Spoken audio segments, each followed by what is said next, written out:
I just want to get your thoughts with regarding the league and just the capital attack regarding players and coaches speaking out, from Greg Popovich to LeBron to Draymond Green. Um, our podcast spent a lot of time talking about the social injustice Yeah. regarding how the WNBA and the NBA reacted to it, and moving forward, what the league's going to do. Now that it just appears that the league, from a perception standpoint, was pretty pro Biden. Now that he's president, and now that there's Well, a not Democrat. for 2 more weeks. Hopefully he's able to get in office. Sure. Touche. You're We've exactly right. seen what's happened this week when they try to, That's true. actually certify the results and how Sure. the other side sort of reacts to it. So hopefully, Sure. Fingers crossed that in 10 days or whatever, he's able to actually become president. I feel you. Absolutely.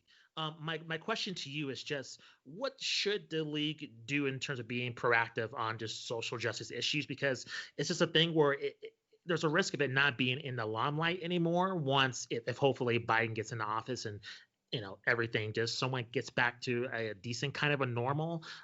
It seems like these issues that were brought up in 2020 may be forgotten, and I guess my concern is that the league we may not hear these statements from Jason Tatum or Jaylen Brown or LeBron or a lot of these players moving forward when it's not in the news. So I'm just wondering, in terms of how the NBA was proactive last year, how do you think that's going to continue, even though that's not on the minds of people on a daily basis?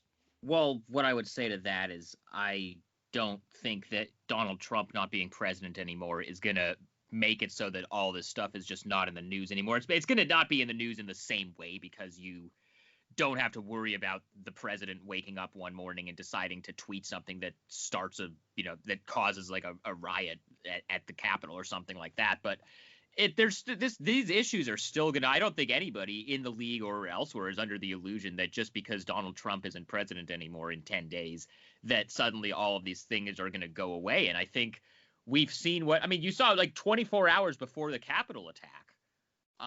They announced in Kenosha that the officers that shot Jacob Blake were not going to be charged with anything. And the Jacob Blake shooting and the video that came out from that was the thing that caused the NBA players over the summer in the bubble to decide to walk away for a couple of days. And that's, just the fact that, 7 months or 5, 4, however many months ago that was, now that the charges weren't brought against the officers, I think that was just sort of a reminder that this stuff is going to go away. And unfortunately, there's going to be another video like that surfaces of another black man getting shot by the police and nothing ever happening to the officers. That's going to be a thing that's unfortunately still happens. And so I think there's a different discussion to be had about whether what the players did over the summer went far enough in terms of should they have completely walked away from the season. There are people who believe that. I don't necessarily agree with them, but that's just a discussion that's out there. But I think one of the things that,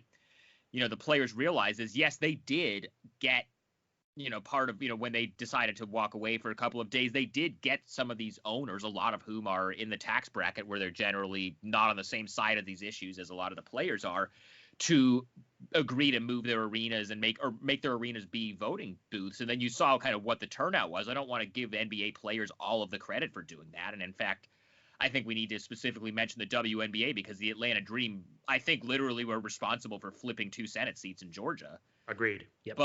But I think these players have kind of realized that they have power. And I don't think that just because we're, not in the bubble anymore, and then once the current president isn't president anymore, I don't think that's going to make these players decide to suddenly stop talking about this stuff or stop. And if anything, I think the fact that like they've become part of the conversation means, and I think a lot of media members, myself included, but like I think media members are going to be a lot more inclined to keep asking players about this stuff too. Because I think one of the issues that or one of the, not, I don't want to say issues because I don't think this is a bad thing, but one of the things that happened in the bubble would be there would be certain players who would sit down at their Zoom press conferences and say, I'm not going to answer any basketball questions today. I'm only going to talk about Breonna Taylor, or I'm only going to talk about, this, or I'm only going to they're going to, I think that that's going to continue at some point. Maybe not every single time, but I think that's going to